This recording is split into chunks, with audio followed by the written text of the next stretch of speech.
네, 안녕하세요. 네, 네. 토요일인데도 네, 인생이 바뀌어야죠, 그죠? 열심히 하시면 될 것 같고요. 그 행정쟁송법은 그 제일 부담스러워하시고 그다음에 제일 어려워하시면서 그다음에 공부할 때 도대체 뭘까 이렇게. 근데 또 듣고 보면은 그렇게 딱히 또 못 알아듣는 것 같지도 않고 그러면서 또 답안을 쓰려면 답안으로 표현이 안 되는 그런 고약한 과목 중에 하나입니다. 그 이유는 뭐냐 하면요. 우리가 일상적으로 생활하는 것에 대해서 이 행정법은 그 지점을 나타내는 자기들만의 약속된 언어가 있다는 거예요. 그 약속된 언어들을 여러분들이 답안에 쓸 때 남의 말을 내가 흉내낸다라는 그런 좀 뭘까요? 좀 자기 검열이랄까? 그런 것들이 발생을 해요. 그런데 사실은 그게 아니고 남의 말을 흉내내는 것, 그게 정확한 답안이 됩니다. 특히나 행정법뿐만 아니라 행정쟁송법뿐만 아니라 행정법 자체가, 특히 법과목 전체가, 노동법도 법과목 전체가 우리한테는 너무나 정확한 답안이 있어요. 답안인데 그걸 활용을 안 하세요. 판례입니다. 판례가 답입니다. 판례가 답. 그래서 가끔 이제 그 여러분들 당사자 소송 파트 가면은 학자들은 이거를 당사자 소송으로 보는데 실무는 민사소송으로 취급을 한다.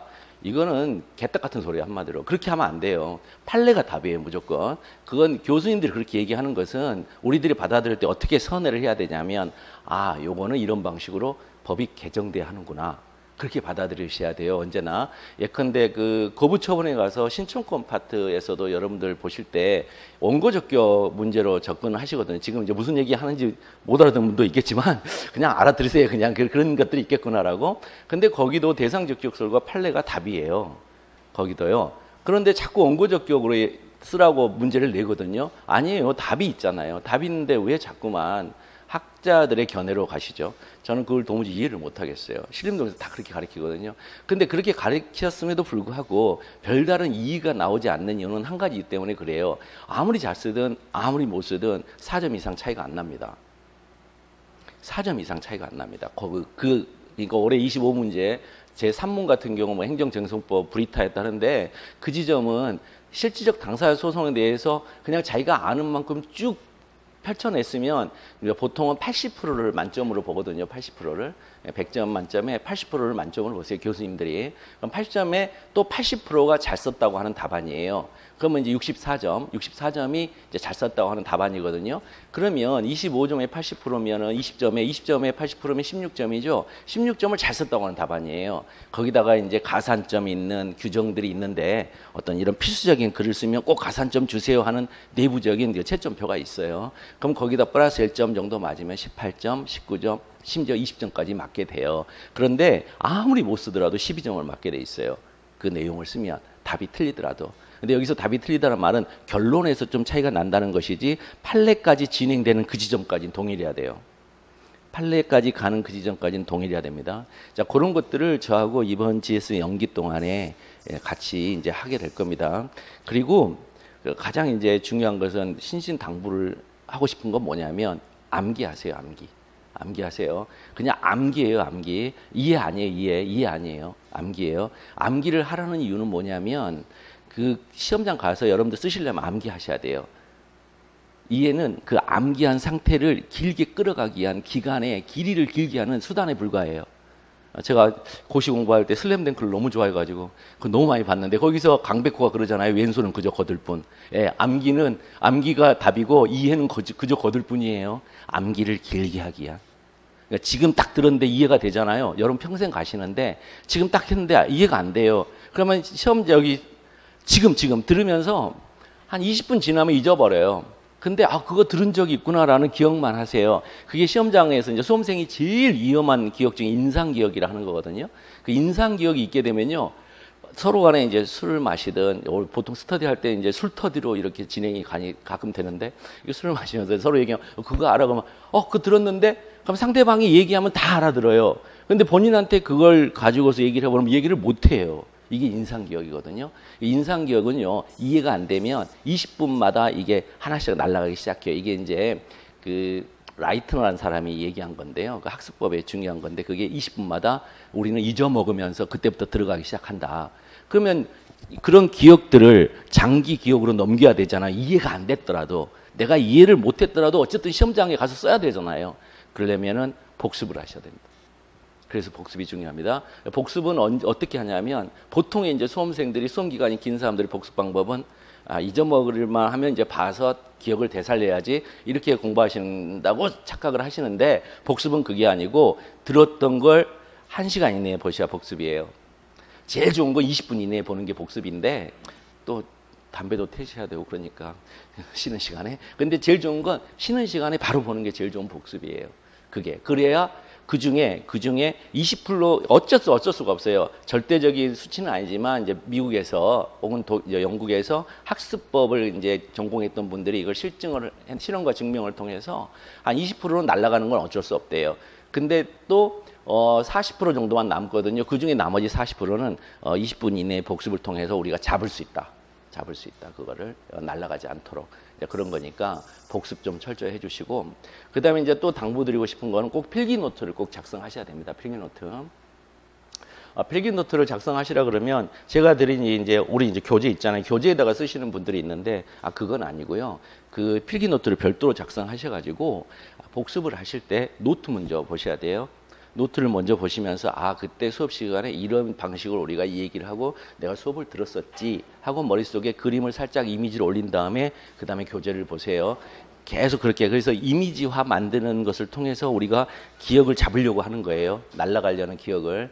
그러니까 꼭 필기 노트를 꼭 별도로 작성을 하셔야 되고, 그 다음에 암기장 만드셔야 되고, 제가 꼭 암기하셔야 됩니다 하면 이제 교재 있잖아요. 여기에서 암기하시다면 암기장을 만드시는데, 암기장 만드는 게 난 귀찮아 그러면 자기 목소리로 그 부분을 녹음을 해서 이 핸드폰에 넣어가지고 듣고 다니세요. 남들이 들으면 음악 듣는 것처럼 착각하게끔 듣고 다니세요. 그 길거리 다니면서 듣고 자기 목소리로 하세요. 자기 목소리로. 이제 보통은 PDF 파일로 이렇게 변환한 PDF 파일을 이제 리더가 있어가지고 이제 그런 어플이 있어서 들을 수 있는데, 그거는 그렇게 내 몸에 와닿지가 않아요. 세상에서 제일 좋은 목소리는 자기 목소리예요. 왜냐하면 내 목소리는 내 신체 리듬에서 나왔기 때문에 가장 익숙한 목소리고, 그거 자꾸 듣다 보면 졸려요. 왜냐하면 제일 편안한 목소리라. 불면증에 시달린 분들은요, 자기 목소리로 이렇게 소설책 같은 거 한 몇 페이지 녹음해서 들으세요. 바로 잠자요. 네, 그렇게 자는 거거든요. 그러니까 자기 목소리로 들으세요. 세상에서 제일 암기가 잘 되는 목소리입니다. 그게 처음에 들으시면 되게 깜짝 놀라요. 내 목소리가 이랬나? 이제 어색한데 자꾸 들으면 좋은 목소리입니다. 그게 세상 제일 좋은 목소리예요. 자, 그렇게 꼭 공부를 하시길 바라고요. 그 다음에 이제 다음 주부터는 20분, 한 10분 정도 좀 먼저 오셔가지고 가로넣기 시험을 볼 거예요. 전 시험에 했었던 것 중에 이거는 꼭 필수 암기 사항입니다 하는 것을 얼마나 암기가 됐는지 가로넣기를 할 거예요. 그래서 가로 빵빵 구멍 뚫은 데다가 그 키워드인데 그 키워드를 꼭 쓰게끔 할 거예요. 왜냐하면 그게 사안의 포섭을, 우리가 소위 말하는 사안을 포섭할 때 그것들 간의 상관관계를 통해서 사안 포섭을 하게 되거든요. 그걸 이제 진행되면서 다시 말씀드릴게요. 그 정도가 이제 수업 시작하기 전에 좀 당부 말씀이고요. 뭐 행정쟁송법이 전체적으로 어떻게 그런 소개는 별로 불필요할 것 같아요. 일단 하면 되니까요. 그 다음에 이제 그 강의 기획서를 이제 보시면은 뭐 양력은 저는 이제 고대 행정학과 나왔고요.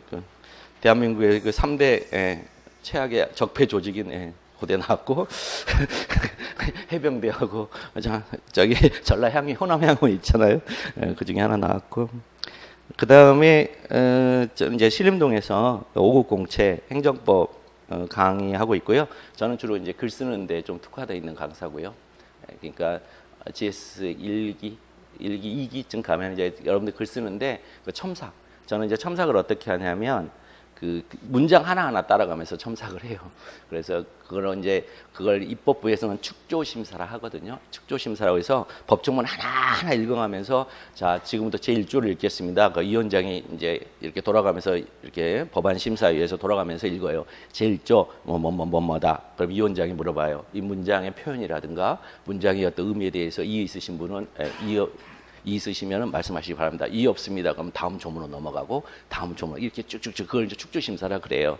그걸 이제 제가 축조첨삭이라는 걸 해드려요. 문장 하나하나를. 그래서 문장을 보면은 문장의 크기가 달라질 수가 있거든요. 그래서 중구난방을 쓰면 읽는 교수님이 짜증을 내세요. 나는 다 잘 썼다고 생각했는데. 그래서 문장은 제일 좋은 문장은 역삼각형 추상적인 글에서 조금 더 구체로 떨어지고 좀 더 구체적으로 떨어지고 마지막에 이렇게. 근데 그거는 이제 그 목차를 배우시다 보면 자연스럽게 그게 이제 되게 될 겁니다. 그거 제가 하는 거니까 그때 가서 아마 조금 그 행정법이 행정쟁성법 이런 거구나라는 걸 알게 되실 겁니다. 이번 GS 연기 강의 목표는요, 답안 작성으로 이제 바로 현출되게 만드는 리걸 마인드 형성이라 하는데, 도대체 리걸 마인드가 도대체 뭐냐라는 거죠. 그때 이제 말씀드렸지만, 혹시 그 입문 강의 안 들으신 분들은 입문 강의 꼭 듣고 오세요. 입문 강의는요, 자기 거 될 때까지 들으세요. 그거요. 그러면은 노동법도 자연스럽게 강의를 듣는 기가 생겨요. 그러니까 법을 듣는 기를 만들어주는 강의니까 그 3강이고, 그 다음에 한 평균적으로 50분이니까 한 150분짜리거든요. 그거 꼭 듣고 오세요. 그거 들으세요. 평상시에요. 저기 방문각 거기 가면 있어요. 그러니까 꼭 그거 들으시고요. 그 다음에 필수 암기라는 필수 암기 문장 이거 이제 전달해 드릴 거고, 그 다음에 출제 가능한 쟁점 위주 강의를 통해 이제 명가락의 확고한 기초. 여기서 우리의 명가락은 이제 50점 이하면 40점 이하면 명가락인데 여러분 합격을 목표로 하기 때문에 50점 이하면 명가락이라 이제 꽈락이라고 생각하시면 돼요. 50점 이하는 이제 경쟁력이 없으니까. 그래서 최소한 이제 50점 중후반 이상은 맞아야 되거든요. 그렇게 맞아야 되셔야 되니까 그 정도 점수를 맞도록 제가 최선을 다해서 이제 쟁송법이 뭔지 가르쳐 드릴게요. 그다음에 이제 강의 계획 이건 금방 말씀드린 거고요. 그 다음에 이제 뒤에 보시면 이제 강의 내용을 보면 1회차부터 우리가 13회차인데, 이게 가만히 보시면 무슨 강의 계획서가 있다야 이렇게 하신 분도 있을 수 있어요. 근데 요거는요, 답안 작성하는 방식이에요, 이게요. 답안 작성하는 철저히 저는요, 행정쟁송법을 여러분한테 가르쳐 드리려고 하는 게 아니고, 행정쟁송법 내년 초시, 진짜 생동차에도 시험장 가서 바로 답안이 나오도록 하는 강의를 목표로 하고 있기 때문에 이제 이걸 들으시면은 그래서 이렇게 하는 거구나 이렇게 생각하실 거예요. 그 다음에 이제 오늘 나간 자료 2개는요, 처분서하고 이 소장이거든요. 이 2개는 계속 가지고 오셔야 돼요. 이 2개는 처분서하고 이 소장은 계속 가지고 오셔야 돼요. 우리가 행정법을 너무 어렵게 이 쟁송법에 있는 용어들을 너무 어렵게 접근하는 이유는 소장하고 처분서를 안 보기 때문에 그래요. 요걸 안 보고 말로 하려니까 너무너무 어려운 거예요. 그래서 요것만 이제 계속 이거 가지고 오시면 되겠습니다. 그래서 처분서를 보시면 이거 처분서가 뭔지를 모르겠네 그러면 가지고 있는 자동차를 가지고 이제 과속 딱지 한 번만 띄면 이거 아시거든요. 과속 딱지 한 번만 띄면 아세요. 근데 돈이 아까우니까 일단 이걸 보면서 이거 보면은 이제 처분서 이렇게 나오죠. 그러니까 여러분들은 이제 보이스피싱 할 때 어디 검찰청인데 나오셔야 이런 건 다 보이스피싱이에요. 무슨 얘기냐면 행정청에서 어떤 행위를 하잖아요. 그럼 문서주의. 반드시 문서가 와야 돼요. 문서가 없는 것은 행정청에서 나한테 하는 행정작용이 아니에요. 구두로 나한테 구두로 출두를 명했다? 그건 나의 임의적 동의를 전제로 하는 거예요. 임의적 동의를 전제로 하기 때문에 안 가도 돼요. 근데 문서가 왔는데 안 갔다? 그러면 이제 이건 심각해져요. 그래서 문서로 와야 돼요. 말로 하는 건 하나도 의미가 없는 거예요. 그냥 좀 와줬으면 좋겠어 이렇게 하는 거예요. 말로 하면 절대 안 돼요. 그래서 문서주의, 그래서 그걸 뭐라고 하냐면 형식주의, 그 다음에 문서주의 이렇게 얘기를 해요. 그래서 형식주의와 문서주의 때문에 우리는 서류가 없는 행정작용은 없어요. 그러니까 여기서 문제가 생기는 거예요. 서류라고 딱 오니까 사람들이 당황하는 거예요. 서류면 당연히 처분인데? 그래서 서류의 제목이 있잖아요. 서류의 제목이 무슨 것에 관한 지도 이렇게 돼 있어요. 그러니까 서류 제목이 곧 행정작용이에요. 뭐에 관한 권고 이렇게 만약 나왔어요. 그럼 그게 행정지도예요. 서류 제목 가지고 하는 거예요. 서류 제목 가지고. 행정지도 여러분들 정리 많이 배우잖아요. 소관 사무의 범위 내에서 지도, 그 다음에 행정지도랑 그게 외울 필요가 없어요. 처분서에 있는 이름이 곧 그 행정작용의 이름이에요. 아시겠죠? 그러니까 처분서를 안 보면 그런 말들을 아무리 백날 들어봐야 아무 소용이 없다니까요. 아셨죠? 그래서 처분서를 위주로 나온다. 근데 처분서에는 필수적인 여기에 기재사항들이 있어요. 그래서 이 기재사항이 빠지면은 여러분들은 안 배워요. 준내절행이라고 해서 주체의 하자, 내용의 하자, 절차의 하자, 형식의 하자라고 처분의 하자 영역이 있는데 그건 여러분들은 배우시지 않아요. 그건 쟁송법 파트가 아니에요. 그건 쟁송법 파트가 아니에요. 그거는 행정법 파트이기 때문에 그 부분을 살짝 출제 오류로 찔끔찔끔 내기를 하는데 그 내면 안 돼요. 원래는요. 우리 파트에서는. 그래서 이제 그 부분에 대해서 이번 이런 기본 지식이 없으면 여러분들 못 풀어요. 그것도 뻥이에요. 모르셔도 돼요. 그 부분. 다만 처분서에는 이 필수 기재 사항이 있는데 첫 번째 뭐냐? 담당자, 첫 번째는 상대방 이름이 나와야 돼요. 그래서 보면 당사자라고 나오는데 원래 이 수신인 있죠, 수신인. 이 수신인이 상대방이에요. 이 수신인이 원고가 돼요. 이 수신인이 상대방인데 이 수신인이 원고가 돼요. 그 다음에 여기 보면 당사자 나오죠, 당사자 이게 기관명 대표자. 자, 이런 거 보면은 이제 이 기관 대표로 딱 나오면 이거는 사람한테 준 게 아니구나. 법인한테 준 거구나. 법인은 절대 어려운 말 아니에요. 법으로 만든 사람을 법인이라 그래요.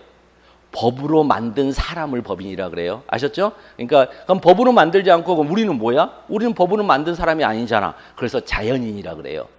그러니까 우리는 자연인이고 법으로 만든 사람을 법인이라 그래요. 그런데 공법으로 만들면 공법인, 사법으로 만들면 사법인 이렇게 얘기를 하는 것뿐이에요. 그러니까 그런 것도 절대 어려운 단어들 아니에요.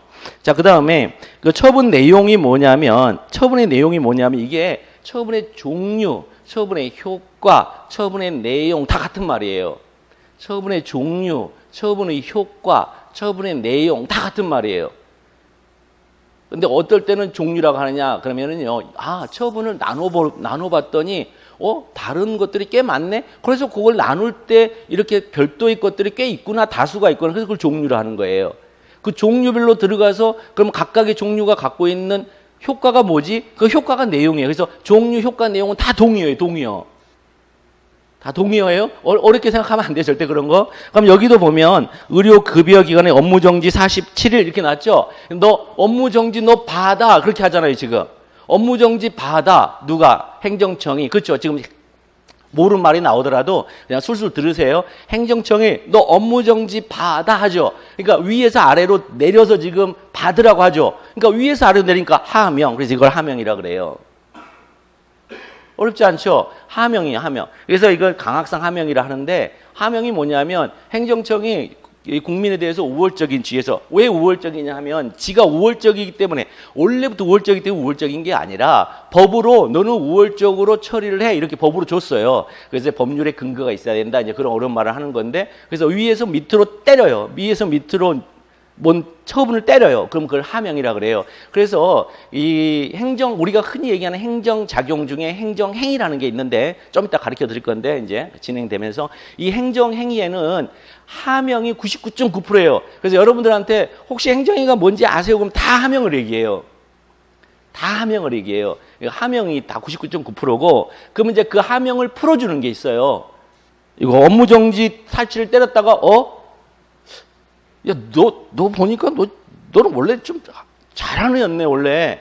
그럼 풀어줘요. 야, 45일까지 하고, 야, 됐어. 2일간 안 해도 돼. 면제. 그걸 면제라 그래요, 면제. 그 다음에 일반적으로 법으로 있잖아요. 다 못하게 만들어요. 다 못하게 만든 다음에 그 일정 요건 이상이 되면, 그러니까 일정한 조건들을 다 갖추고 있으면, 자, 이제 나 이거 할래요. 그랬더니, 야, 법이 얘기하는 수준 밑에 있잖아. 안 돼. 근데 딱 수준 위에 있네? 그럼 너 해. 그게 허가예요. 그게 허가. 그러니까 수준을 정해놨어요. 법으로. 이 수준 밑에 있는 애들은 이런 일 하면 안 돼. 근데 이 수준 위에 있는 애들은 이런 일 해도 돼. 그게 허가예요. 아시겠죠? 그런 거. 그런 것들 이제 여러분들이 좀 배우게 될 건데, 이거는 어쨌든 하명이에요, 하명. 처분 내용이 처분의 종류예요. 처분의 종류. 그 다음에 법적 근거는요, 여러분들 사례형 보시면 사례 문제 나오고 밑에 참조조문이라는 거 보신 적 있으시죠? 참조조문이 얘기해요. 법적 근거를 참조조문이라 그래요. 소장에선.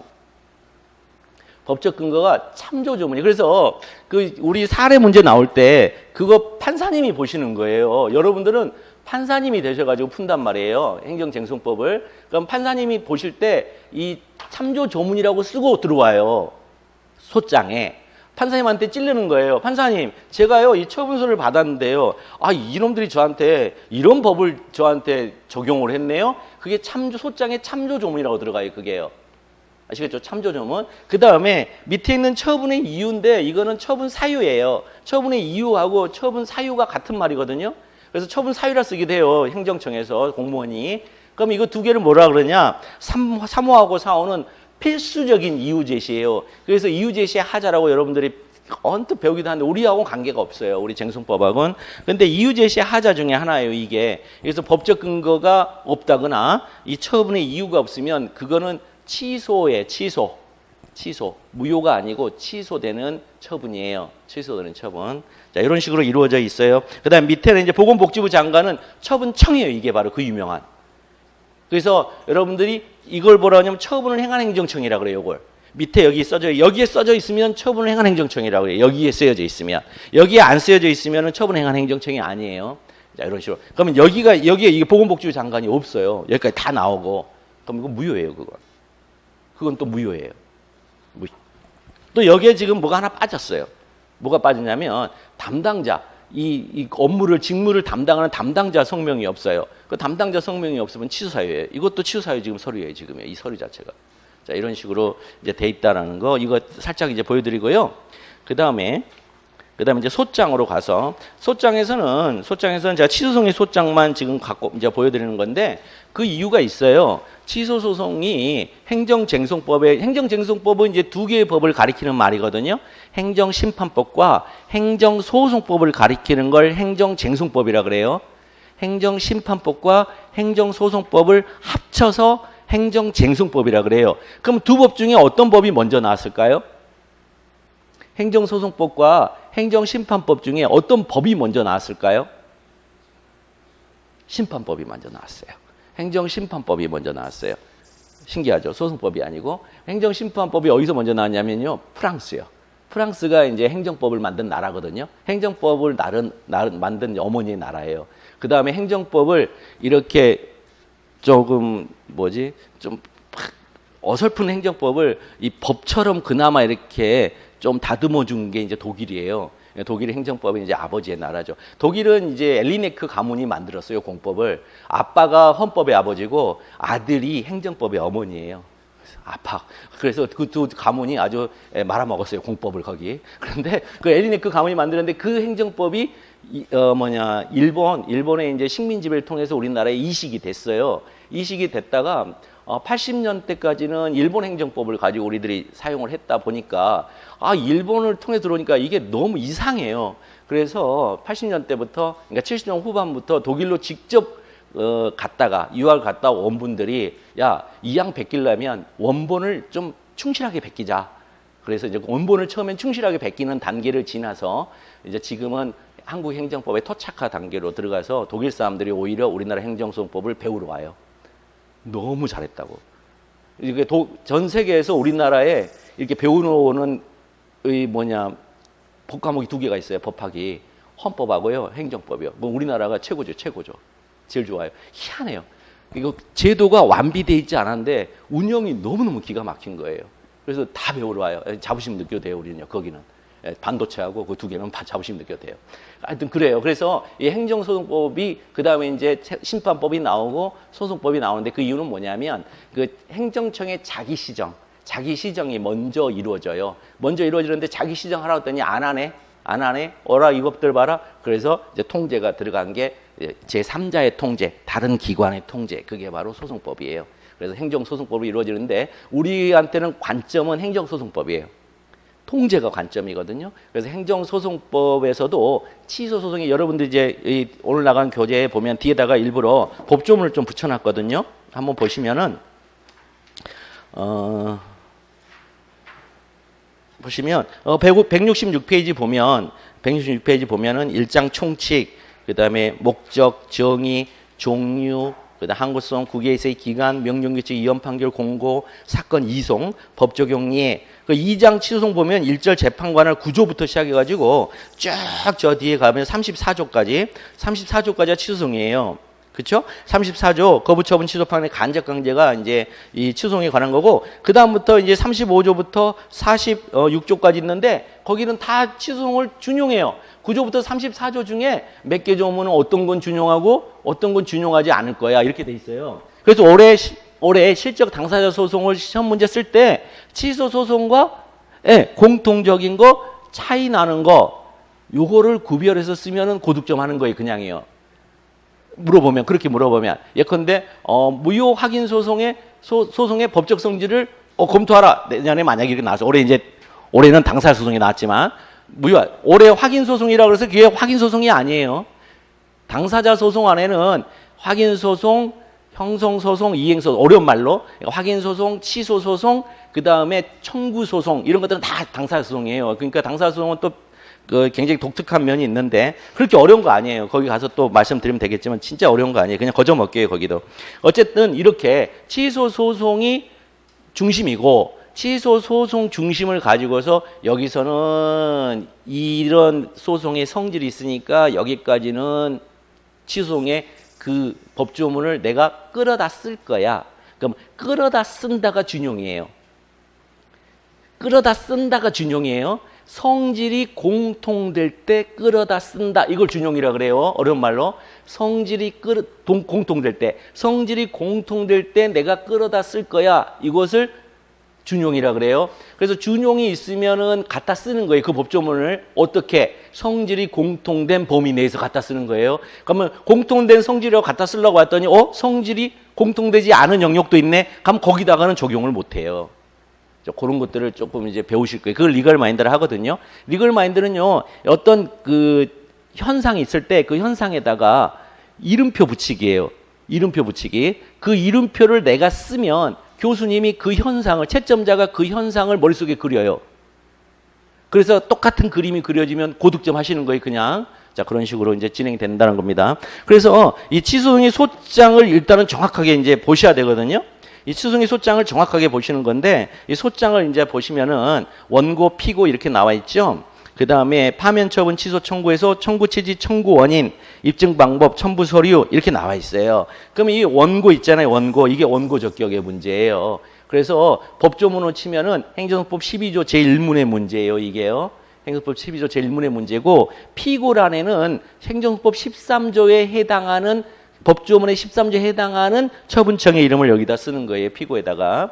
그 다음에 청구 취지를 가만히 보셔요. 청구 취지를 가만히 보면 뒷부분 있잖아요. 뒷부분. 맨 뒷부분. 1번에 청구 취지 1번을 우리가 소송물이라 그래요. 여러분들 소송물 이론 배울 텐데 청구 취지 1번이 소송물이야 라고 머릿속에 갖고 계세요. 아예 처음부터. 청구 취지 1번을 소송물이라 그래요. 소송물은 청구 취지 1번 여러 번 말씀드렸는데 소송물은 청구 취지 1번이에요. 이거를 이제 일본에서는 일지설이라 그래요. 1분지설, 일지설 이렇게 얘기하는데 민사소송법에서 민사소송법까지 배울 필요도 없어요. 우리의 소송물은 청구 취지 1번이에요. 그럼 1분의 소송물이 뭐냐면 파면 처분을 취소한다예요. 소송물은 파면 처분을 취소한다예요. 그렇죠? 취소한다. 그 다음에 2번은 뭐냐면 청구 취지 2번은 소송 비용은 패소자의 부담으로 한다 이렇게 되는데 원고가 소송을 냈으니까 패소자의 부담으로 한다 그러면 나도 질 수 있네. 이거 바보 같은 소장이잖아요. 그래서 나는 무조건 이겨. 그래서 피고의 부담을 한다 이렇게 쓰는 거예요. 여기다가. 이건요. 그 다음에 라는 판결을 구합니다예요. 자, 취소한다 라는 판결을 구합니다. 이렇게 써요. 취소한다 라는 판결을 구합니다. 이 라는 판결을 구합니다가 독특한 표현이에요. 이게요. 이게 항고소송의 독특한 표현이에요. 이게. 아시겠죠? 라는 판결을 구합니다. 이게 항고소송의 독특한 표현이에요. 그래서 네가 구하는 판결을 내가 줄게. 그러면 판결의 주문이 청구를 인용한다 이렇게 나와요. 그 라는 판결을 구합니다. 이렇게 구합니다라고 주장을 하니까 너 청구 내가 받아줄게. 그래서 청구 인용으로 나와요. 판결 주문이요. 항고소송의 판결 주문은 청구 인용으로 나와요. 근데 네가 주장하는 이 판결을 못 구해. 네가 구하는 판결을 내가 못 주겠네. 그러면 그거를 청구 기각한다 그래요. 청구를 기각한다. 그런데 당사자 소송을 가면 달라요. 당사자 소송을 가면 이제 특히 당사자 소송에서 제일 중요한 이제 소송은 뭐뭐라는 판결을 구합니다. 이게 없어요. 청구 취지 1번하고 2번밖에 안 나타났어요. 당사자 소송은. 아셨죠? 그래서 올해 시험 문제 3번이 소장을 쓰는 방식이 달라요. 아예. 그게 바로. 그래서 무효임을 확인한다 끝이에요. 그냥. 올해 시험 문제가 뭐냐면 부동산 취득으로 인한 취득세 및 농어촌 특별세에 납부 의무가 없음을 확인한다. 부존재임을 확인한다. 혹은 납부 의무가 부존재함을 확인한다. 이렇게 부존재 확인 소송 혹은 납부 의무가 무효임을 확인한다. 뭐 어쨌든 어떤 방식 쓰든 그렇게 확인한다. 그 다음에 라는 판결을 구합니다라는 표현이 없어요. 그게요. 그게 실적 당사소송을 쓰는 소장의 방식이거든요. 그래서 거기서는 어떻게 쓰냐면 그 판결을 이제 이기게 해줘야 될 거 아니에요. 그러면 청구를 인용한다고 안 해요. 인용한다 안 하고 그 1번하고 2번을 판결 주문에다 그대로 써요. 거기는 당사자 소송은 판결 주문을 청구 취지 1번과 2번을 네가 이겼다 그러면 1번과 2번을 그대로 써요. 그대로 써요. 그대로 써요. 그 대신 기각할 때는 패소 판결. 그래서 그대로 쓰기 때문에 그걸 청구 인용 판결을 안 해요. 승소 판결이라고 그래요. 그걸. 달라요. 표현이 말이. 당사자 소송은 승소 판결이라고 그러고 항고 소송은 청구 인용 판결이라고 그래요. 달라요. 표현이. 그 다음에 기각할 때는 청구를 기각한다는 맞아요. 그거는 기각은. 그래서 기각한다 해서 그걸 패소 판결이라고 그래요. 별도로. 그래서 청구 승소 판결과 청구 기각 판결이 나와요. 민사소송에선. 근데 이제 승소하고 이렇게 대칭 언어를 쓰고 싶으니까 패소 판결 이렇게 얘기할 뿐이에요. 아셨죠? 그 주문 그 뒷부분에 표현이 다른다는 이런 것들을 얘기를 해드려야 뒤에 이제 좀 어려운 얘기할 때 그림들이 그려지기 시작하는 거예요. 그다음에 청구 원인은 이걸 뭐라 하냐면 청구 원인에 막 쓰죠. 구체적으로 기재했죠. 청구를 하게 된 원인을 막 구체적으로 쓰죠. 그죠? 그다음에 요걸 이제 판사님한테 냈잖아요. 그래서 이게 이제 본안이라는 걸 이제 들으실 텐데 본안으로 갔어요. 그럼 본안으로 가면은 이제 판사님한테 서로 내 편 들어달라고 하는 거예요. 원고하고 피고하고 서로 얼굴 마주보면 싸우는 거 아니에요, 이거. 판사님 얼굴 보면서 판사님 내 편 좀 들어주세요. 원고가 막 얘기하면 피고가 판사님 제 말 듣지 말고 내 편을 들으세요. 둘이 얼굴 보면은요 판사님이 두 분 왜 보세요? 이렇게 지적하세요. 그래서 그 이명박 대통령이 지적당했잖아요. 법정에서 비서관이 와가지고 저 했다고 비비끼니 뭐 다 쓰니 뭐 이러니까 저는 이렇게 때려보니까 재판장이 그랬잖아요. 피고 원고 증인 때려보지 마세요. 날 보고 얘기하세요.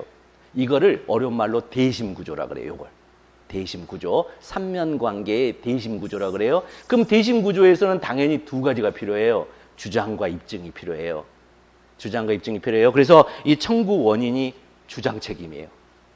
청구 원인이 주장 책임. 그 다음에 입증 방법 있죠? 여기 입증 책임이에요.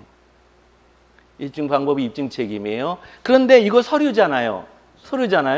그러면 이제 주장하고 입증하는 것은 어떤 방식으로 해라?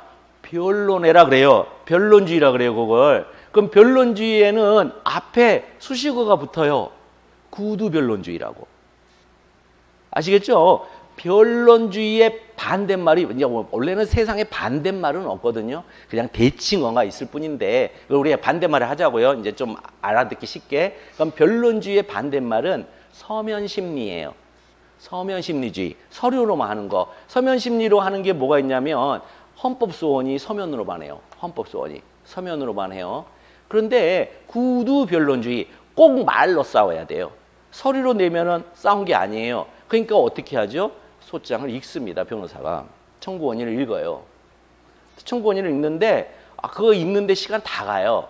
그러니까 우리나라 법정은 미국 법정 드라마하고 좀 달라요. 미국 법정 드라마는 다 읽어요. 며칠이 되든 몇 시간이 되든. 걔네들은 야구도 있잖아요. 끝날 때까지 요기베라가 끝나지 않는다 그래가지고 1박 2일도 해요. 걔네들은. 그렇게 한단 말이에요. 근데 우리는요, 있잖아요. 일몰이라고. 그러니까 시간이 10시 어떻게 하면 끝나잖아요. 그러니까 우리나라 좀 그런 면이 있어요. 그래서 소송도 그래요. 이걸 읽으면 시간 너무 가니까 어떻게 하죠? 네, 서면으로 가름합니다. 그래요.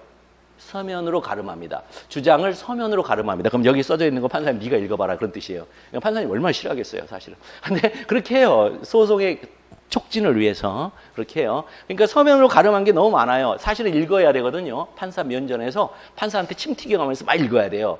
자, 요거를 어디서 요거를 어디서 우리가 이제 이미지를 만들 거냐면 직권심리.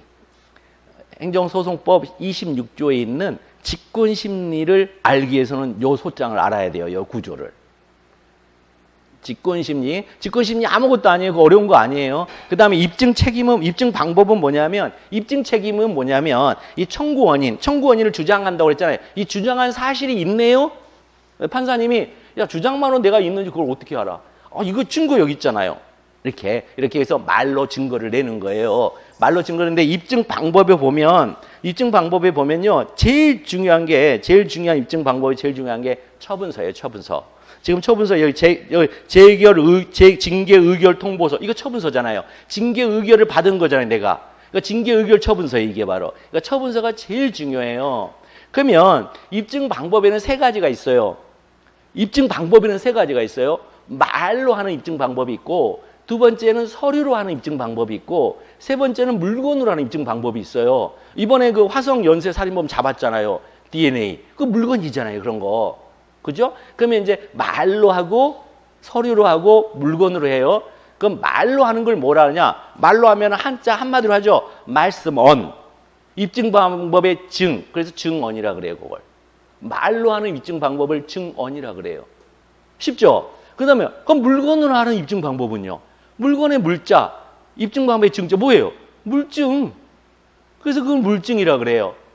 그러면 서류로, 문서로 하는 입증 방법은요? 이제 아시겠죠? 서증.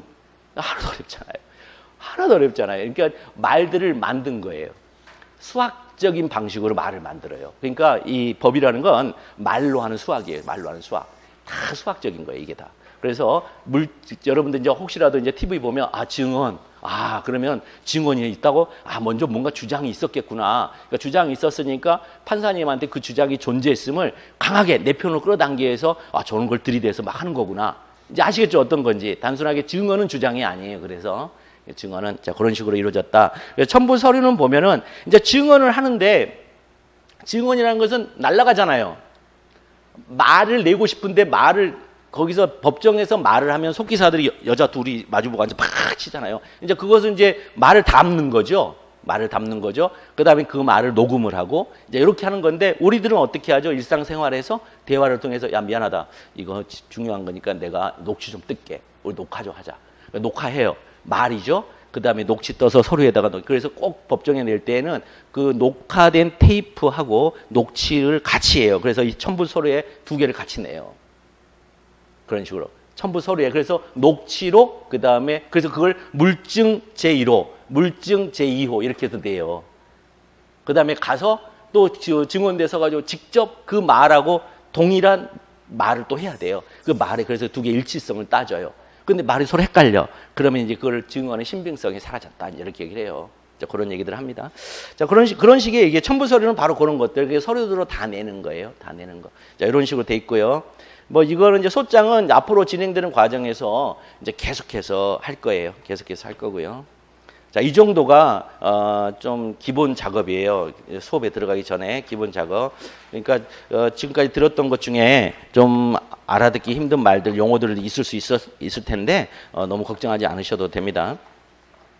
일단은 이제 1페이지부터 조금만 나가서 쉴게요. 조금만 하고 한 20분만 하고 쉴게요.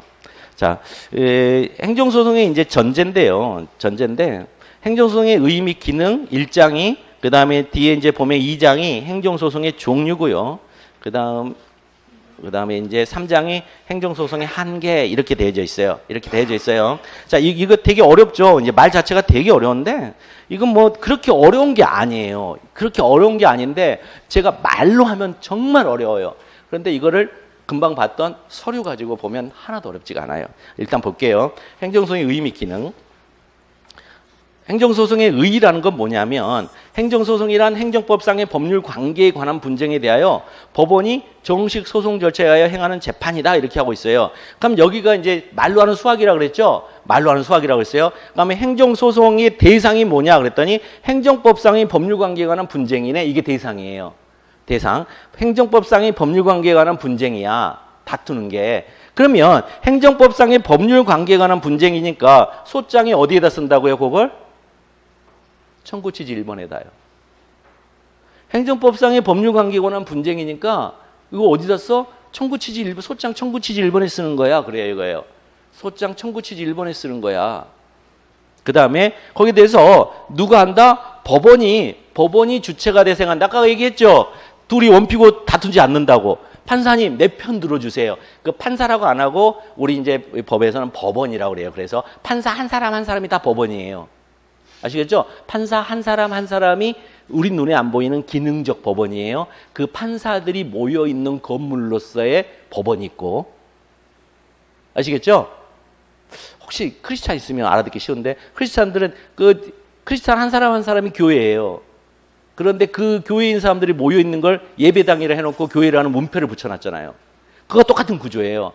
이게 이제 어차피 이거 우리 사고가 아니에요. 이 사고들은 전부 다 서양의 그 신성 로마 제국, 독일이 신성 로마 제국의 그 역사적으로 신성 로마 제국이 독일로 이제 발전한 거거든요. 그래서 얘네들이 그 법을 만들 때에도 그런 방식으로 만들었어요. 그러니까 그런 방식으로 만들었기 때문에 그런 의도들이 잘 안 들리더라도 여러분들 그렇게 알고 계세요.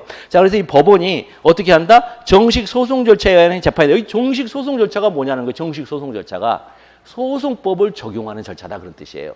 정식 소송 절차는, 그래서 이거는 행정소송이니까 행정소송법을 적용한 절차야. 그래서 행정소송법을 적용하여 행하는 재판이다, 이런 뜻이에요, 이 말이. 그러니까 말이 쉬운 말을 더 어렵게 쓴 거예요, 지금 이 의의가요. 쉬운 말을 더 어렵게 쓴 거예요. 그래서 행정법상의 법률 관계에 관한 분쟁이고, 두 번째는 법원이 하는 건데 어떻게 한다? 행정소송법을 적용하여 행하는 것이다. 이렇게 보시면 돼요. 제가 잘 농담을 못해서 좀 지루할 수도 있어요. 왜냐하면 이게 13회 만에 끝나야 되니까 농담을 할 겨를이 없어요. 해드릴 얘기는 너무 많고. 그 다음에 이제 기능은 뭐냐면, 기능은 법에서 기능이라고 하는 것은요, 목적과 동의어예요. 목적. 우리들이 맨날 야, 너 뭐 하려고 왔어? 그 말은 너 기능이 뭐야? 똑같은 말이에요, 이게. 근데 자꾸만 기능하니까 영어적으로 이제 펑셔널 하니까 이게 펑션이 기능이 뭐지? TV 리모컨 기능은 뭐예요? 내가 보고자 하는 채널을 틀어주는 기능이에요. 자, 이 기능과 목적은 동의. 바로 그게 목적이죠, 그거에. 그래서 이제 기능과 목적을 쓸 때 다른 점이 뭐냐면, 목적은 이제 goal이라 하죠, 영어 goal. goal은 뭐냐면, 내가 성취하고자 하는 어떤 특정한 지점을 목적이라 그러고, 그 다음에 기능은 그것이 가지고 있는 쓰임새를 말해요, 쓰임새. 효용을 말해요, 효용. utility. 효용을 말하거든요. 그래서 여기서는 기능, 행정소송이 도대체 그러면 효용, 목적이 뭐냐? 동의어예요, 기능과. 그래서 이 말은 다 동의어예요. 같은 말들을 계속 다른 방식으로 막 써요. 아시겠죠? 그래서 기능이 뭐냐 했더니 그거는 모든 법의 1조에 있어요. 모든 법의 1조가 다 그 개별법이, 그 법이 추구하고자 하는 기능이에요. 이러기 위해서 이 법을 만들었어, 이런 뜻이에요. 이러기 위해서, 이런 효과를 보기 위해서, 이런 효용을 갖기 위해서 이 법을 만들었어. 그게 1조에 있어요. 모든 법이에요. 여러분들 이 행정소송법만 1조가 목적이 아니에요. 건축법 1조도 가도 목적, 식품위생법 1조를 가도 목적, 다 1조가 목적이에요. 행정절차법 1조를 가도 목적이에요. 그게 뭐냐면 그 법을 만들게 된 이유라는 거예요. 이유이자 기능이자 목적이자, 더 어렵게 얘기하면 취지이기도 해요, 또. 취지. 자, 그래서 이 기능이란 말을 어디서 여러분들이 배우냐면 행정청에서 한번 배우세요. 기능적 의미의 행정청이다. 그 말을 거기서 한번 배우실 거예요. 그 기능이 바로 뭐였다? 효용이다, 효용. 또 목적이고 행위하는 방식이다. 다 같은 말이에요. 어렵게 생각하시면 안 돼요, 절대로. 그래서 행정소송 기능인데 목적이 뭐냐 했더니, 여기 보면 이 법은 행정소송 절차를 통하여 행정청의 위법한 처분, 첫 번째는 행정청의 위법한 처분이에요. 그 다음에 그 밖의 공권력의 행사 또는 불행사인데, 여기서의 그 밖의 위법한 처분, 그 밖의 그 자는 지시어죠. 그라는 건 지시어잖아요. 그럼 그가 도대체 뭘 지시하는 거죠? 앞에 있는 처분을 지시하죠. 처분 밖에 공권력의 행사가 있다는 거 아니에요, 지금이요. 이 행정소송법 1조를 보면. 그렇죠? 처분 밖에 공권력의 행사도 있네? 이런 뜻이에요. 처분 밖에 공권력의 행사도 있네? 그 다음 불행사로 인한 국민의 권리 또는 이익의 침해를 구제한다, 첫 번째. 두 번째는 공법상의 권리관계 또는 법 적용에 관한 다툼을 적정하게 해결함을 목적으로 한다. 이렇게 하고 있어요. 그러면 여기 목적이 있잖아요. 두 개가 있잖아요. 앞에 국민의 권리 또는 이익의 침해를 구제하는 목적이 있고, 두 번째는 공법상의 권리관계 또는 법 적용에 관한 다툼을 적정하게 해결하는 게 목적이 있잖아요. 그죠? 그래서 여기 목적 간의 관계를 따지는 학자들도 있어요. 그래서 우리나라의 행정소송 제1조의 목적은 적정한 해결이 제일 차적 목적이고 그 종국적 목적이고 주된 목적이고 그 주된 목적을 해결하는 과정에서 부수적으로 국민의 권리 또는 이익의 침해가 구제되는 거야 라고 보시는 분들이 있어요.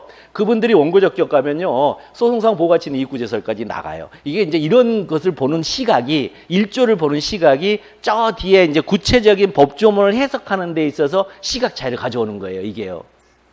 이게 시각 차이를 가져오는데 일반적으로는 이건 두 개를 말한다고 하죠. 권리 또는 이익 침해 구제하는 건 항고 소송이고, 그다음에 권리관계 법조에 관한 다툼을 권리관계의 적정한 해결은 당사 소송이고, 법조에 관한 다툼 해결은 객관 소송, 즉 기관 소송과 민중 소송이야. 이렇게 이제 얘기하려고 하죠. 이게 이제 일반적인 견해예요. 일반적인 견해인데 이제 지금 이제 이렇게 얘기해드리는 이 지점들은 좀 이제 마지막에 이 얘기하면 이제 허탈해 하시죠. 시험에 안 나오죠. 안 나오는데 여러분들 허탈하더라도 들으셔야 돼요. 이거 들으셔야 뒤에 가서 어려운 얘기를 할 때 거기서 이 기초가 돼서 이것들이 풀려요. 이런 말들이. 그래서 한번 읽어드리면 행정소송은 일반적으로 권리구제 기능, 행정구제 기능과 행정의 적법성 보장의 권리구제 기능 앞에 오잖아요. 일반적으로 권리구제 기능과 행정의 적법성을 보장에 의한 행정통제 기능을 수행하고 있다. 양조 중 어느 측면이 더 우선시되는가는 각국이 채택하고 있는 실정법 제도에 따라 차이가 있지만 어느 나라의 행정소송 제도나 이 두 가지 기능을 함께 수행한다. 그죠? 그래서 권리구제 기능하고 행정통제 기능, 뭐 행정구제 기능을 쓰신 분도 있긴 해요, 사실은. 근데 행정이 구제를 하는 건 아니죠. 이제 권리구제 기능, 행정통제 기능. 그래서 이제 권리구제 기능이 국민의 권리 또는 이익의 침해에 대한 구제 제도를 확립하고 이 표현 때문에 이제 권리구제 기능이 있다 하고, 행정통제 기능은 위법한 처분을 한다. 그러니까 행정통제 기능은 다툼을 적정하게 해결한다. 이렇게. 자, 그렇게 보면 되는데 양자의 기능 보면은 밑줄된 것만 보세요. 그냥이요. 행정구제를 주된 기능으로 하고 행정통제를 종된 기능으로 한다. 이게 이제 오히려 이제 다수설이에요. 근데 이걸 거꾸로 보시는 분들이 있다는 거예요. 그렇죠? 행정구제 기능을 주된 기능으로 하고 행정통제를 종된 기능이야. 이렇게 하는데 이걸 거꾸로 보시는 분들이 있어요. 거꾸로 보시는 분들이 있는데 그거는 크게 중요하진 않은데 이제 설명을 제가 해드리다 보면 이제 그렇게 설명이 될 수밖에 없으니까요. 자, 이렇게 행정소송의 기능이 행정소송의 기능은 뭘 보고 하는 거다? 1조. 이게 이론이 아니라는 거예요. 여러분들이 배우는 행정쟁송법은 이론이 아니에요. 1조부터 마지막 조까지 도대체 이게 무슨 의미냐? 이걸 막 얘기해 주는 거예요. 이게. 근데 그게 그러면 답안이 어떤 식으로 현출이 된단 말이냐? 요것이 이제 중요한 거죠. 요것이. 그래서 일단은 이 법조문을 보는 방식이에요. 행정소송의 기능 얘기다. 목적이라 읽고 기능이라 읽는다. 여기에는 법조문의 표현을 봤더니 국민의 권리 또는 이익 침해 구제 기능이 있고 하나는 법조 기능에 관한 다툼을 적정하게 해결 기능이 있구나. 이렇게 딱 기억하시면 돼요. 그래서 그렇게 이제 권리구제 기능을 확보하기 위하여 혹은 법 적용에 관한 다툼을 적정하게 해결함을 확보하기 위하여 도대체 어떤 종류를 뒀느냐, 소송을 줬느냐. 그게 바로 다음 페이지에 있는 행정소송법에서 행정소송의 종류라는 3조예요. 이렇게 차근차근 연결된단 말이에요. 이렇게 차근차근. 3조로 연결돼요. 그러면 2조는 뭐가 있느냐? 종류가 있어요. 종류. 정의가 있어요. 정의. 2조는 정의예요. 자, 다시 한번 그럼 법조문 한번 볼게요. 아까 거기 계속 이제 여러분들이 비치 법전을 그러니까 노무사 시험장에서 주는 비치 법전을 보면 더욱 좋은데 일단은 GS 연기에서는 제가 드린 이 교재 뒤에 있는 법조문만 보셔도 돼요. 그러다가 1기, 1기 때부터는 법조문을 사셔야 돼요. 사셔가지고 비싼 거 주지 말고요. 중고 서점 같은 데 보면 노무사 시험장에서 나온 법전이 있어요. 그걸 막 이제 막 팔아요, 사람들이. 그럼 그거 사가지고 그걸로 공부하시는데 왜 그걸로 공부를 하냐면 이게 이제 손 있잖아요. 여기에다가 감각을 두려고 하거든요. 대충 몇 페이지 피면은 어떤 법이 있다. 몇 조가 있다. 이거 감각적으로. 그걸 빨리 찾는 것도 1, 2점 더 많이 맞는 방식이거든요. 우리는 하여튼 최선을 다해야 되거든요. 최선을 다해야 됩니다. 자, 그래서 2조의 정의를 보면요. 이제 모든 법은 1조가 목적이고 2조가 정의예요. 모든 법이요. 이 법 안에 있는 명칭, 이런 명칭은 이런 정의야라고 2조에는 다 정의가 돼 있어요. 1조는 목적, 2조는 정의예요. 그러니까 정의를 찾고 싶으면 2조를 보면 돼요. 모든 법에. 근데 2조의 정의를 봤더니 2조 보니까요. 174페이지. 여기는 무조건 달달달 읽어야 되죠. 여기는 행정심판법이에요. 행정소송법 2조. 달달달달 매번 166페이지 매번 읽으셔야 돼요. 자, 이 법에서 사용하는 용어의 정의는 다음과 같다. 1호, 이걸 1호라 그래요. 자, 제2조 동그라미 1번은 1항이라 그러고, 그 다음에 1점, 1하고 이제 딱 이렇게 펑츄에이션 마크를 딱 찍 1점, 이거는 1호라 그래요. 처분 등이라 하면 행정청이 하는 구체적 사실은 법 집행으로서의 공권 행사 또는 그거와 그 밖에 여전한 행정작용, 가로 열고 이하 처분이라 한다, 가로 닫고, 및 행정심판에 대한 재결을 말한다. 2호, 부작이라 하면 행정청이 당사자의 신청에 대하여 상당한 기간 내에 일정한 처분을 하여야 할 법률상 의무가 있음에도 불구하고 이를 하지 아니하는 것을 말한다. 이 항을 보면 이 법을 적용함에 있어서 행정청에는 법령에 의하여 행정권의 이임 또는 위탁을 받은 행정기관, 공공단체 및 그 기관 또는 사인이 포함된다. 이렇게 나왔어요. 여기서 2조 2항이 행정청이죠. 행정청이 정의라고 써놓고는 정의가 아니죠. 지금 이거. 정의라고 쓰려면 행정청이란, 행정청은 이렇게 써야 되는데 행정청에는 포함된다 이렇게 써놨죠. 그러니까 별도의 정의가 필요하겠죠. 요거는 기납적 사례잖아요. 기납적 사례로 5가지가 행정청이야 그래요. 첫 번째가 뭐냐면 법령에 의하여 행정 권한을 가지고 있는 행정기관. 이게 빠져 있어요 지금. 이 항에 법령에 의하여 행정 권한을 가지고 있는 행정기관이 있고, 두 번째는 법령에 의하여 행정 권한 이임 또는 위탁을 받은 행정기관이 있고, 세 번째는 법령에 의하여 행정 권한 이임 또는 위탁을 받은 공공단체가 있고, 법령에 의하여 행정 권한 이임 또는 위탁을 받은 공공단체 및 그 기관이 있고, 그 다음에 네 번째 법령에 의하여 행정 권한 이임 또는 위탁을 받은 사인, 이렇게 돼 있어요. 그러면 이렇게 돼 있는 게 귀납적 사례잖아요, 이거. 이 귀납적 사례를 묶는 연역적 정의가 필요하거든요. 그 결론이 기능적 의미 행정청이에요. 그 결론이 기능적 의미 행정청이에요. 이렇게. 그러니까 이런 식으로 정의들을 하나씩 만들어가는 게 있거든요. 만들어가는 게 있어요. 자, 그 다음에 이제 다시 돌아와서 이 페이지. 지금 막 이렇게 툭툭툭 던져놓는 이유는 뒤에 얼개를 이렇게 한꺼번에 몰아서 마지막에는 틀을 만들려고 하는 거예요. 지금은 레고처럼 이렇게 툭 이렇게 던져놓는 거예요. 이런 레고가 있어요. 그러니까 자, 이 레고로 성을 한번 쌓아볼까요? 그래서 설계도 딱 주면서 딱 하면 이제 쌓아진단 말이에요. 그 설계도는 제가 여러분들한테 드리는 목차예요, 목차. 지금은 아직 없어요. 지금은 여러분들 그 설계도 던져주면 외계어예요. 그래서 그 설계도 말고, 그 다음에 목차는 여기에 교재에 있는 이 목차 가지고 쓰는 거 아니에요. 답안이에요.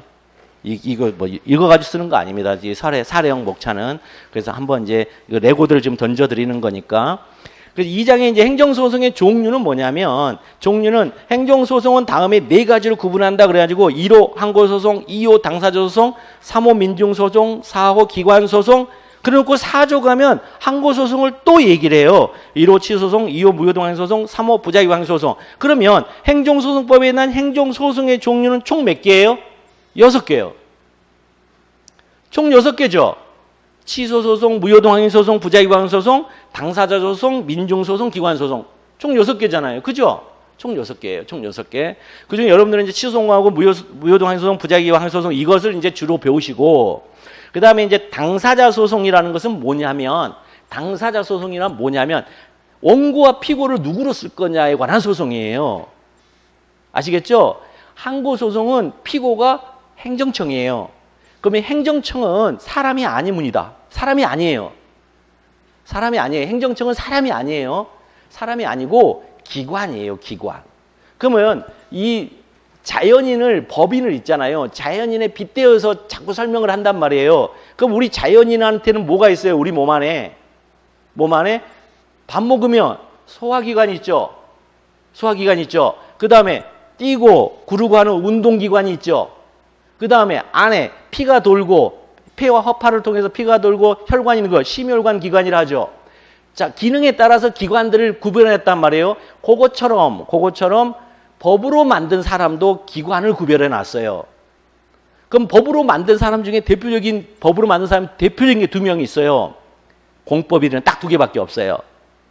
국가와 지방자치단체 딱 2개밖에 없어요. 공법일은 국가와 지방자치단체 2개밖에 없어요. 근데 그 안에다가 기관을 만들어 놨어요. 그럼 국가 안에는 기관이 뭐가 있느냐? 행정기관이 있어요. 국가 안에는 우리는 운동기관, 소화기관, 호흡기관, 심혈관 기관, 별 기관들을 다 해놨지만, 이렇게 구별해놨지만, 거기는 어떻게 한다? 기관, 행정기관이라고 이름을 붙여놨어요. 국가에는 행정기관이라고 이름을 붙여놨어요. 그럼 그 행정기관 안에는 일하는 것에 따라서 행정조직법에다가 명칭을 붙여놨어요. 너는 보건복지부, 너는 행정안전부, 너는 도로교통부, 건설교통부 이렇게 붙여놨던 거, 이름을 붙여놓은 거예요. 기관에다가. 왜? 우리도 이름 붙여놨잖아요. 팔, 다리, 머리 이름 붙여놨잖아요. 지금 똑같단 말이에요. 그렇게 이름을 붙인 것뿐이에요. 행정기관으로. 아셨죠? 그러니까 그게 이름을 붙여놨는데 행정기관을 피고로 쓸 수가 없어요. 피고는 행정기관 중에서도 이렇게 많은 행정기관이 있는데 그 처분을 행하는 행정기관을 처분청이라 할게. 그 처분을 행하는 행정기관을 내가 처분청이라 할게. 그래서 그 처분을 행하는 행정기관을 행정청에서 행정청이 들어온단 말이에요. 그래서 별도로 행정기관인데 피고로 만들어주는 걸 행정청이라고 별도로 이름을 붙여준 것뿐이에요. 그러니까 모든 행정기관이 피고가 되는 게 아니고 처분을 한 행정청이 피고가 되는 거야. 그런 뜻이에요. 됐죠? 이걸 이제 비유라 그래. 은유라 그러는데 이렇게 하는 거고. 그 다음에 당사자 소송은 뭐예요? 당사자끼리 싸우는 거예요. 그럼 여기서 당사자는 여러분 당사자 그러면 무조건 사람이에요. 당사자 그러면 사람이에요. 그럼 사람과 사람이 싸우는 거잖아, 이거. 그래서 자연인과 법인, 즉 나와 국가가 싸우거나 나와 지방자치단체가 싸우거나 나와 공법인이 싸우는 거예요. 그걸 당사자 소송이라고 그래요. 그래서 올해 시험 문제 3문이 실질적 당사자 소송이었는데 그게 당사자 소송 다 쓰면 되는데 거기에 함정이 있었어요. 변별력을 딱 끄집어내는 함정이 뭐였냐면 피고가 누구게였어요. 올해 시험이. 재산세, 그 부동산 취득으로 인한 재산세 납부 의무 부존재 확인 소송의 피고는 누구게? 농어촌 특별세 납부 의무 부존재 무효 확인의 피고는 누구게? 했더니 재산세는 지방세예요. 그래서 그 주민이 거주하고 있는 지방자치단체가 피고예요. 시, 군, 구 이게 피고란 말이에요. 그런데 농어촌 특별세는 국세예요, 국세. 그래서 피고가 국가예요, 대한민국이에요. 그거 썼으면 대박이에요. 올해 시험 문제 변별력은 3문은 거기서 이루어졌어요. 나머지는 법조문 보고 다 베끼면 돼요. 그런 식으로 당사자가 나온다. 당사자. 그러니까 여기 당사자 소송에서는 피고가 누구다?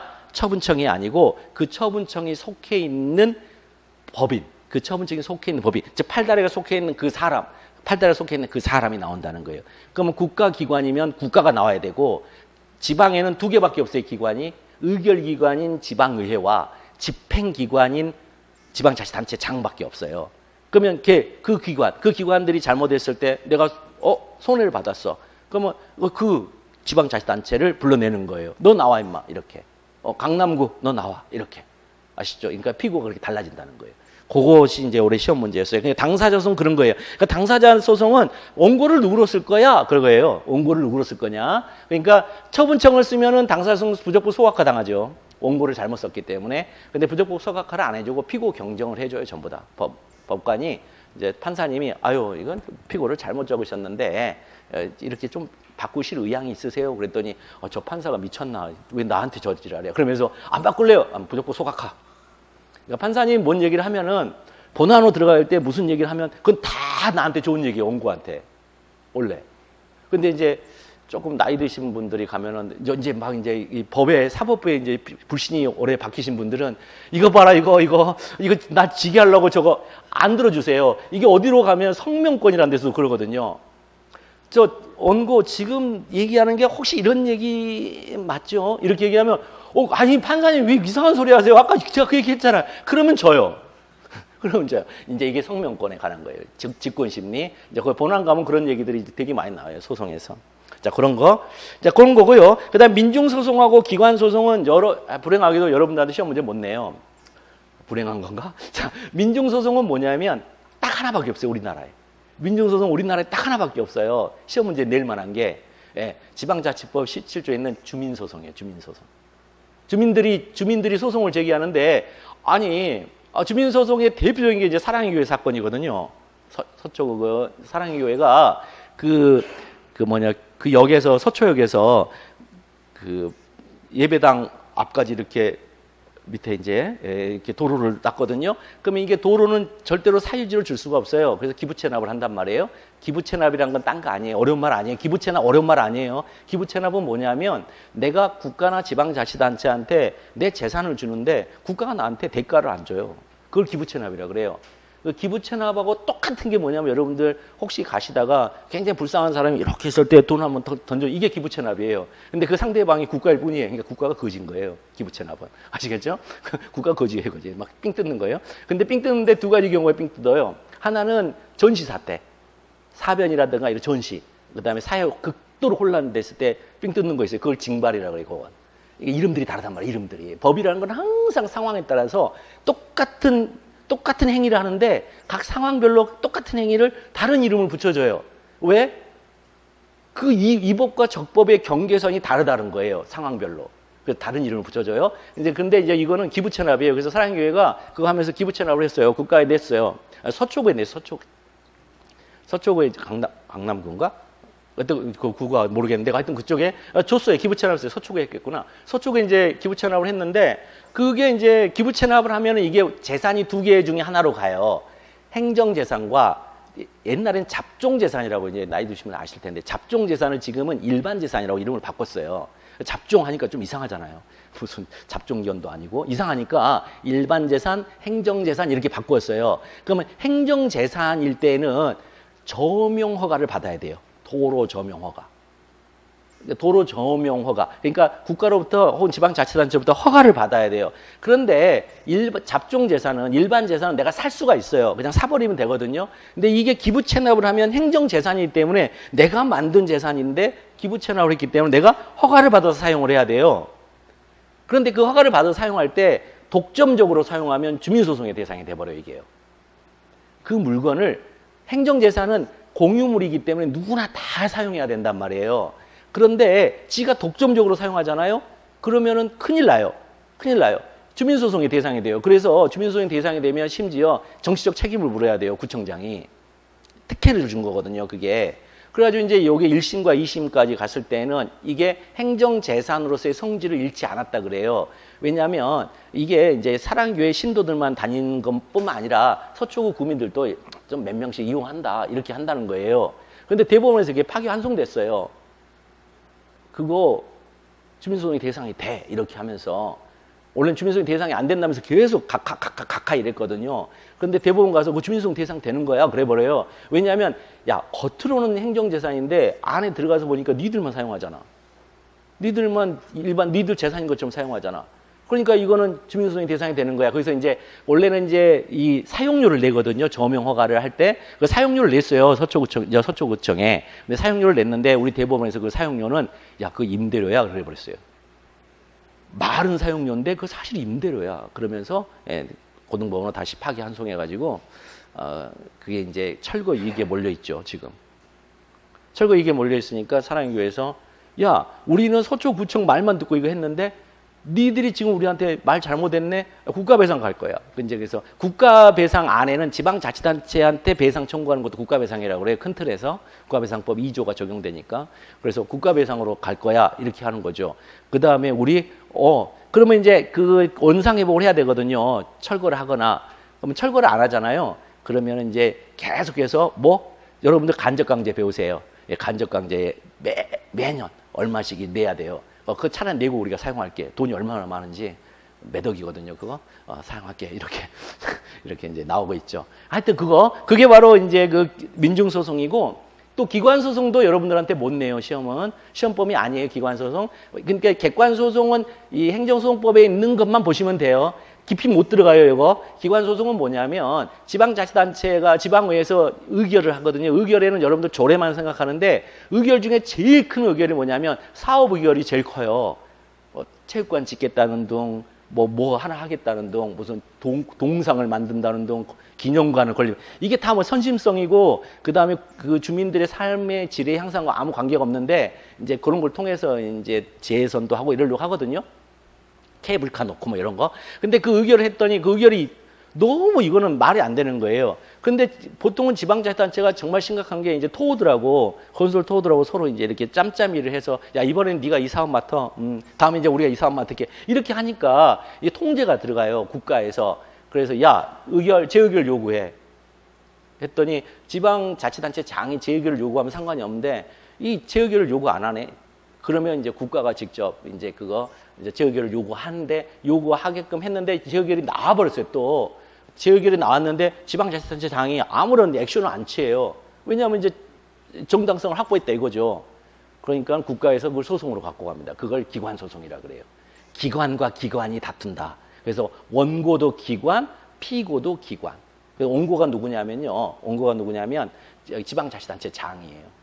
지방자치단체장이 지방의회를 대상으로 피고, 기관끼리 다투죠. 그다음에 또 하나는 지방자치단체장이 안 할 때는 행정안전부 장관, 행정기관인, 국가행정기관인 행정안전부 장관이 지방의회를 대상으로 또 그 소송을 제기해요. 대법원에다가. 그걸 이제 기관소송이라는데 그것은 지방자치법 169조부터 172조까지 있어요. 혹시 궁금하시면 지방자치법 169조부터 172조까지 있어요. 그 기관소송이. 그거 안 보셔도 돼요. 근데 안 보셨는데 우리 시험 문제 그거 못 내요. 여러분들 그거 내면 반 죽어요. 진짜 그거 공부하느라고. 쓸데없는 거 공부하는 거거든요. 그래서 그것까지 돼 있어요. 그래서 이게 이제 행정소송의 종류에서 여러분들이 이제 시험 범위에 나올 만한 것은 항고소송과 당사소송이다. 항고소송과 당사. 올해 시험 문제도 항고소송과 당사소송에서 다 나왔다. 아셨죠? 그러니까 여기까지 이제 공부하시면 되고, 그다음 민중소송하고 기관소송은 뭐 10점 정도로 낼 거예요. 그럴 때는 뭐 한다? 점수 줄게. 야, 이 1문하고 2문이 너무 이게 수준이 높아서 못 쓸지도 몰라, 수험생들이. 그러니 3문에다가 시험 문제를 딱 낼 때는 법조문 보고 베끼라는 거예요. 행정소법 법조문을 보고 베끼라는 거예요. 그러니까 기관소송과 민중소송이 나오면 아, 1문과 2문은 나도 못 쓰고 남들도 못 쓰는 거구나. 그러니까 여기나 좀 잘 써야겠다. 그렇게 생각하시면 돼요. 그 정도로 문제가 어렵다라는 뜻이에요. 출제자가 생각했을 때. 그러니까 남들도 못 쓰니까 막 좌절하지 말라는 거 이게요. 이런 문제가 나오면 아, 그런 거겠구나, 그런 거예요. 올해도 마찬가지죠. 사실 3문을 브루타라고 생각하는데 실적 당사소송을 냈다는 얘기는 법조문만 보고 베껴도 점수 다 줄게요, 이런 뜻이거든요. 그러면 1문과 2문이 무지하게 어렵다는 얘기예요. 올해 시험 문제가 사실은. 근데 1문, 2문 어렵다는 얘기는 안 하고 3문이 브리타라 그래서 솔직히 저는 속으로 당황했어요. 뭐지? 1, 2문이 실제 어려운데 이 재심 판정이 나왔을 때 그거 무슨 의무가 있지? 얘네들한테 이런 거 물어봤던 거예요. 중노의 의무. 이거 되게 어려운 문제였거든요. 자, 하여튼 그런 거였고요. 좀 쉬었다가 항고소송 다시 한번 좀 보고요. 지금부터 하는 오늘 하는 것은 시험에 안 나와요. 딱 이렇게 오늘 하는 건 시험에 안 나오는데 도대체 행정소법이 어떻게 이뤘는지 우리 눈으로 한번 확인해 보자는 거니까 한 10분만 쉬었다가 다시 진행할게요.